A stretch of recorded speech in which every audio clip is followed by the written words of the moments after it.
태초부터 나는 욕망의 대상이었다.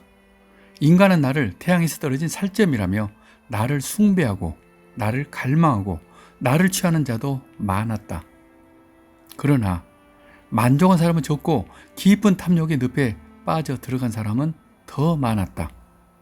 나는 그저 순수하고 고운 노란빛이지만 안타깝게도 나로 인해 인간은 붉은 피를 흘려야 했다. 내 이름이 궁금한가? 그렇다. 나는 황금이다. 수많은 인파 속에서 말을 탄 기병들이 호위하는 이 황금마차를 타고 있는 사람은 중국의 국가주석 시진핑과 영국의 여왕 엘리자베스입니다. 65년간 왕관을 기다리던 찰스 3세가 황금마차를 타고 버킹엄 궁전으로 가고 있습니다. 1762년 제작된 이 황금마차는 길이가 8.8m, 높이는 3.7m, 무게는 무려 4톤입니다.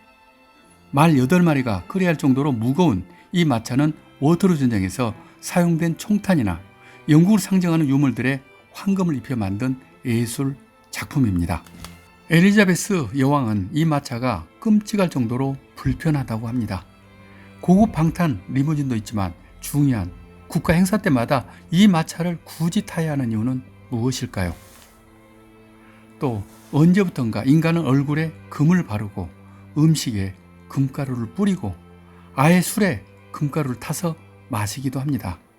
다 이뻐지고 몸에 좋다는 소문 때문입니다. 그러나 정작 의사들은 어떤 근거도 없다며 오히려 중금속 중독을 걱정하고 있습니다. 이렇게 인간들은 단지 금이라면 불나비가 불을 찾듯이 몸을 사리지 않습니다. 로마 제국 때는 아우레우스라는 금화가 있었으며 중세 피렌체 때는 포로리라는 금화를 사용했습니다. 1816년 영국이 금본위제를 채택하면서 영국이 세계 무역 60%를 장악합니다. 영국의 파운드화가 바로 금이라고 인식되었기 때문입니다. 만유인력의 법칙을 처음 정리한 아이작 뉴턴도 어느 날 하던 물리학을 집어치우고 연금술에 빠졌으며 콜럼부스가 신대륙을 발견한 것도 진짜 목적은 금이었습니다. 스페인의 왕 페르난도 2세는 항해를 시작하는 콜럼부스에게 단 한 가지만 신신당부를 했습니다. 무슨 수를 써서라도 황금을 가져와야 한다. 어떤 위험을 무릅쓰고라도 황금을 가져와라.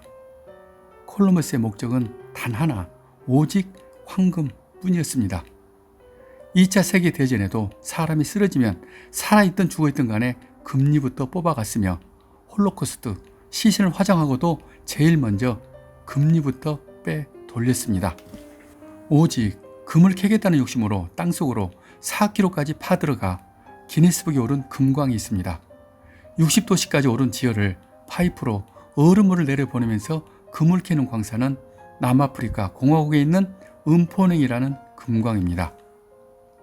이렇게 인간이 시대와 인종, 종교, 국가를 막론하고 황금에 집착하는 이유는 무엇일까요?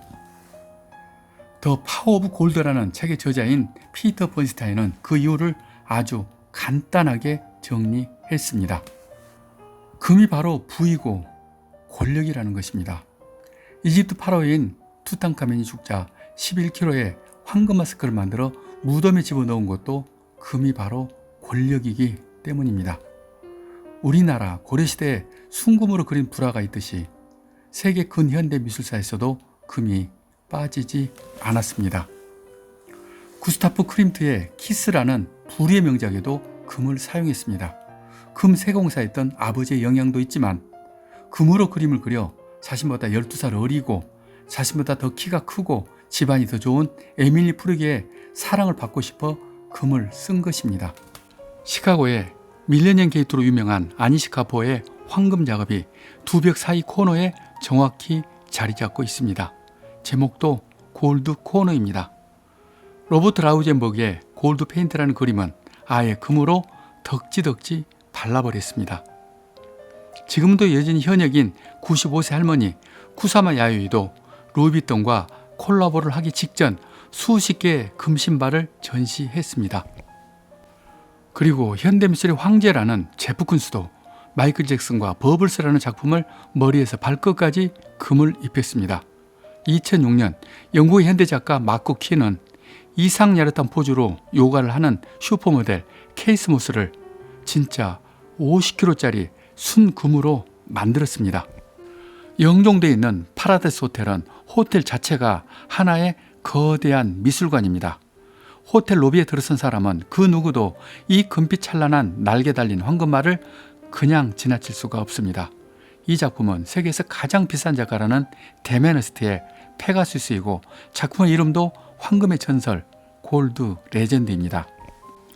록펠러 센터 1층 프라자에는 만국기와 함께 높이 5m의 황금 동상이 서 있습니다. 이 동상은 인류에게 불을 처음 전한 프로테메우스라는 신이고 몸통을 감고 있는 링은 우주를 의미합니다. 이상하게도 록펠러는 수많은 조각을 설치하면서 유독 이 작품만은 폴 맨십이라는 조각가를 직접 찾아가서 황금을 입혀달라고 부탁한 것입니다. 하여간 이 황금 작품은 미국에서 4번째로 유명한 조각이 되었습니다. 1위가 뉴욕의 자유의 신상, 2위가 링컨 센터의 링컨, 3위는 큰바의 얼굴, 4위가 바로 이 작품입니다. 이 작품이 유명하게 된 이유는 분석 나름이지만 작가가 유명하거나 작품성이 뛰어나서는 전혀 아닌 것 같습니다. 영화 나홀로 집 2 마지막 가장 극적인 장면에 이 황금 조각상이 나온 것도 그 이유 중 하나입니다. 그리고 제가 판단한 이 작품이 유명해진 진짜 이유는 작품 피부에 입힌 황금 때문이라고 저는 생각합니다. 만약에 제 생각이 맞다면 작품에 금을 입히라고 지시한 록펠러의 결정은 정말 잘한 것입니다.